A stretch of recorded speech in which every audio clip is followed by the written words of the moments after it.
Selamat datang para penjelajah kegelapan di Sabana Mencekam. Hari ini ada sebuah kisah dari sebuah kampung yang tenang, tapi diam-diam diselimuti teror yang tak terlihat. Sesosok makhluk kecil, licin, dan rakus yang mengincar uang siapa saja. Inilah cerita Tuyul Gentayangan di Kampung Sawah.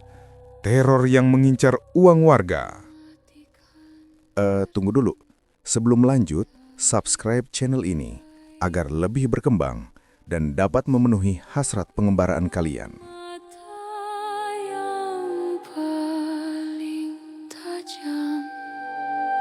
Gelap ini bukan akhir, ini permulaan di mana suara lebih seram dari bayangan.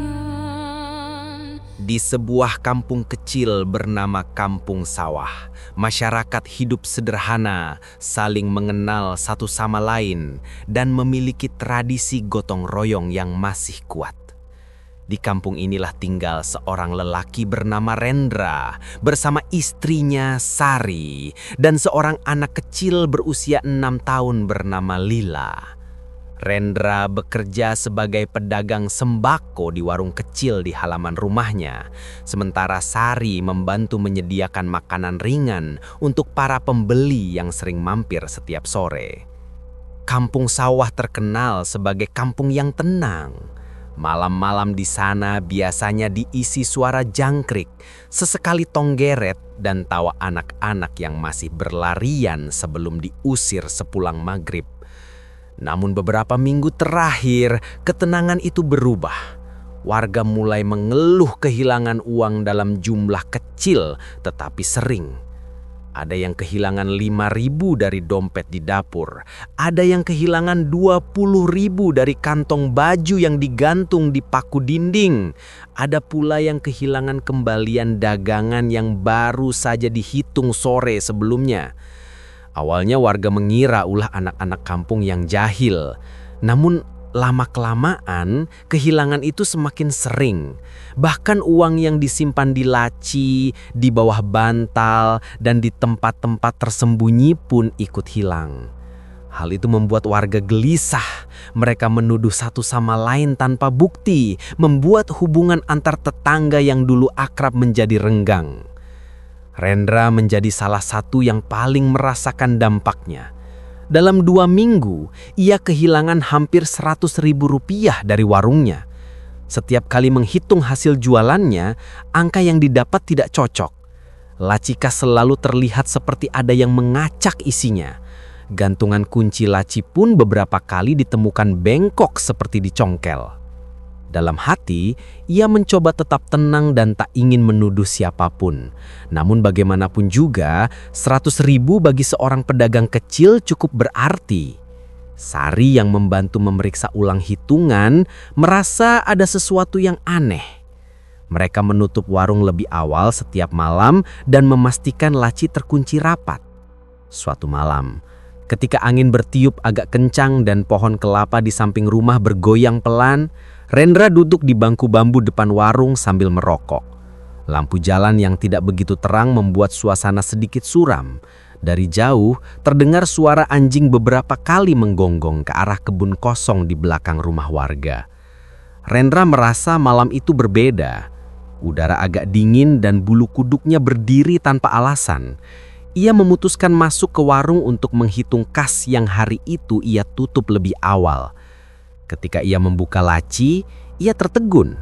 Uang yang ia simpan rapi sebelumnya kini tinggal separuh. Padahal beberapa jam sebelumnya ia sendiri yang memasukkan uang itu ke dalam laci. Ia memanggil Sari yang sedang menidurkan Lila. Sari datang dengan wajah penasaran, lalu ikut memeriksa laci dan menggelengkan kepala. Wajahnya tegang. Mereka memutuskan menyalakan lampu tambahan di warung dan memeriksa setiap sudut, namun tidak ada tanda-tanda maling masuk. Saat itulah mereka mendengar suara kecil dari balik dinding papan. Suara seperti kaki mungil yang melangkah cepat lalu berhenti tiba-tiba. Rendra dan Sari saling pandang. Setelah beberapa detik terdengar kembali suara lain, seperti bisikan yang terlalu halus namun terasa dekat. Rendra berdiri, mengambil senter dan memeriksa celah dinding. Tidak ada siapa-siapa, tapi rasa tidak nyaman menguat. Keesokan paginya, kabar kehilangan uang di rumah warga bernama Pak Daud menyebar cepat. Uang tabungan yang disimpan di bawah baju-baju lama hilang tanpa jejak. Tidak ada tanda-tanda pencuri masuk, pintu dan jendela utuh, dan baju-baju masih tersusun rapi. Hanya uangnya saja yang raib.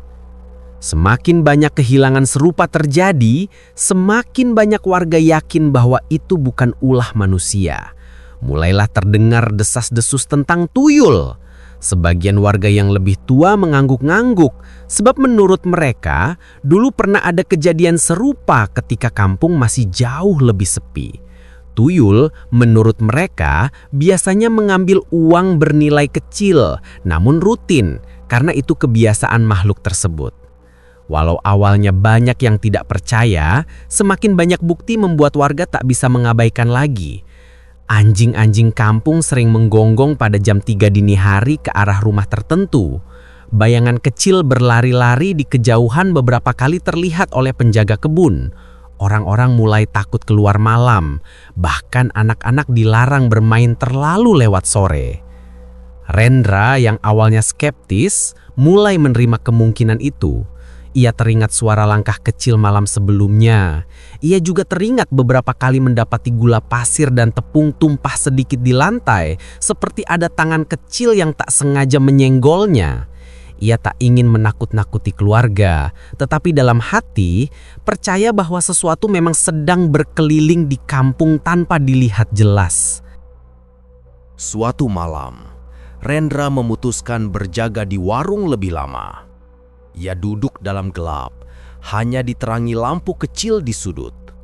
Ia tidak menyalakan apapun lagi. Ia ingin melihat sendiri apa yang terjadi jika ia berpura-pura pergi tidur. Sekitar pukul 2 dini hari, ia mulai mendengar suara-suara aneh. Suara seperti kuku yang menyentuh lantai, suara berlari kecil, dan suara laci yang bergeser pelan. Rendra menahan napas dan mengintip dari celah tirai bambu.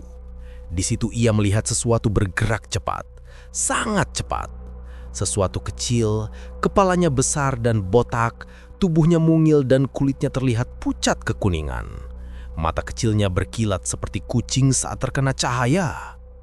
Rendra kaget namun tidak bergerak. Makhluk itu membuka laci kas, mengambil beberapa lembar uang, lalu berlari keliling warung seperti sedang memastikan tidak ada yang mengikutinya. Tubuhnya sangat gesit, hampir seperti bayangan. Ketika tuyul itu hendak melompat keluar melalui celah ventilasi, Rendra tanpa berpikir langsung melemparkan sapu lidi ke arah makhluk kecil tersebut. Tuyul itu kaget, terjatuh, dan mengeluarkan suara melengking sebelum kembali memanjat dinding dan menghilang dalam sekejap. Rendra terdiam, napasnya naik turun cepat. Ia yakin kini bahwa kampung mereka benar-benar sedang diteror tuyul. Keesokan paginya, Rendra menceritakan apa yang ia lihat kepada Sari. Sari terkejut, namun tidak menuduhnya berbohong. Wajahnya justru berpikir keras. Ia mengatakan bahwa jika benar itu tuyul, maka ada kemungkinan besar tuyul tersebut dipelihara oleh seseorang. Tuyul tidak bergerak sendiri tanpa majikan. Mereka biasanya datang karena diperintah atau karena ikatan lama dengan seseorang yang dulu memeliharanya. Berita pengakuan Rendra cepat menyebar ke seluruh kampung. Warga berkumpul di rumah Pak RT untuk membahas hal itu. Beberapa warga tampak takut, sebagian lagi marah karena uang mereka hilang. Ada yang menyarankan memanggil dukun, ada yang ingin menggelar ronda malam, ada yang menyarankan mencari siapa majikan tuyul tersebut. Namun mencari majikan tuyul bukan perkara mudah. Tidak ada tanda-tanda jelas dan menuduh orang tanpa bukti bisa memecah belah kampung. Pak RT akhirnya memutuskan agar warga meningkatkan ronda, memasang lampu tambahan dan menyimpan uang di tempat yang lebih aman. Ronda malam pun dimulai lagi, seperti zaman dulu ketika kampung masih rawan maling. Rendra ikut serta. Di malam pertama ronda, para warga mengelilingi kampung sambil membawa lampu senter. Mereka berhenti di beberapa rumah yang dilaporkan sering kehilangan uang. Suasana terasa menegangkan, namun tidak terjadi apa-apa malam itu. Namun pada ronda malam berikutnya, saat para warga duduk menghangatkan diri dengan kopi di pos ronda, salah seorang warga bernama Ujang melihat bayangan kecil berlari ke arah kebun bambu. Ia berteriak memberitahu yang lain. Mereka berlari mengejar, tetapi bayangan itu terlalu cepat.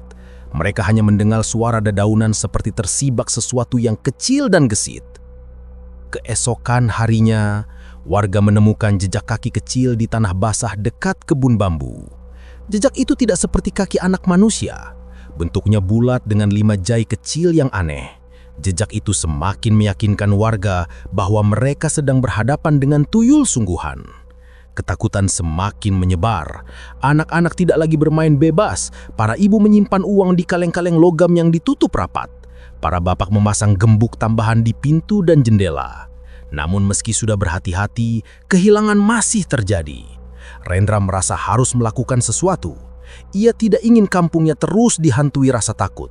Ia kemudian berinisiatif mengajak Ujang dan 2 warga lain yang berani untuk berjaga di kebun bambu pada malam hari, tempat jejak kaki ditemukan. Malam itu, mereka membawa senter dan duduk di balik pohon besar, mengintip dalam diam. Angin malam bertiup lembut, membuat daun-daun bambu saling bergesekan. Tidak ada suara lain selain jangkrik dan sesekali burung alam. Rendra hampir mengira tuyul itu tidak akan datang. Namun tiba-tiba, dari arah semak paling gelap terlihat kepala kecil menyembul perlahan. Lalu tubuh kecil pucat itu keluar sepenuhnya. Tuyul itu melangkah pelan, seolah mencari sesuatu. Ia mendekati rumah Ujang, memanjat tiang bambu lalu melongokkan kepalanya ke ventilasi dapur yang terbuka. Rendra memberi isyarat kepada teman-temannya untuk tetap tenang. Mereka mengikuti tuyul itu dari jauh, menunggu momen tepat. Tuyul itu masuk ke rumah Ujang dengan sangat cepat. Dari celah ventilasi terlihat tangannya yang kecil merogoh lemari dapur, mengambil dompet yang diletakkan istrinya sebelum tidur. Saat tuyul itu hendak melompat keluar, Rendra dan warga langsung berlari mendekat. Tuyul itu kaget, terjatuh, lalu berlari ke arah kebun bambu. Mereka mengejar dengan senter menyala, namun tuyul itu menghilang begitu memasuki semak rapat. Meski tidak berhasil menangkapnya, mereka melihat dengan jelas arah perginya makhluk itu. Sebuah rumah tua yang sudah lama tidak ditinggali. Rumah itu dulunya milik seorang lelaki tua bernama Pak Marwan yang telah meninggal beberapa tahun lalu. Sejak kematiannya, rumah itu kosong dan tidak terurus.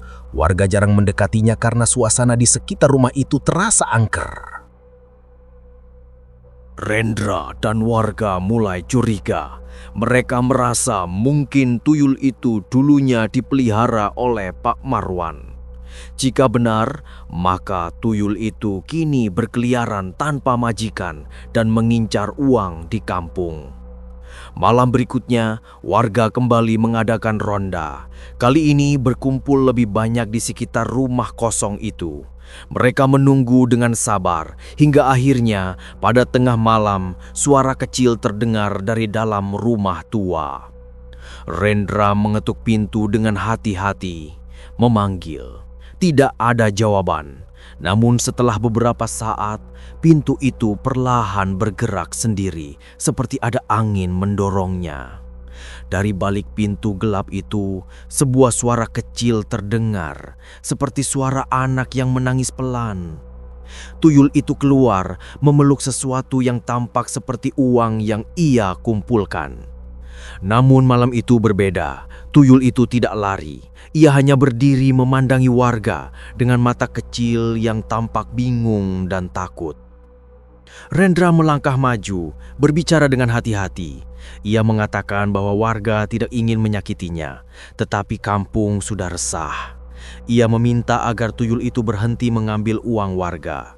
Tuyul itu menunduk, lalu menempatkan setumpuk uang kecil di tanah, seperti ia mengerti maksud mereka. Dalam suasana hening, seorang dukun kampung bernama Mak Rini datang membawa dupa dan air bunga. Ia melakukan ritual singkat untuk menenangkan makhluk itu. Mak Rini mengatakan tuyul itu sudah lama tak memiliki majikan dan hanya mengambil uang karena insting lama yang belum hilang. Makhluk itu tidak bermaksud jahat, hanya bingung dan kelaparan energi. Dengan bantuan Mak Rini, tuyul itu dibebaskan dari ikatan lama dan diperintahkan untuk pergi ke tempat yang lebih sepi, jauh dari kampung. Tuyul itu menunduk pelan, lalu berlari kecil ke arah kebun bambu dan menghilang di balik kegelapan tanpa kembali lagi. Sejak malam itu, kehilangan uang di kampung sawah berhenti sepenuhnya.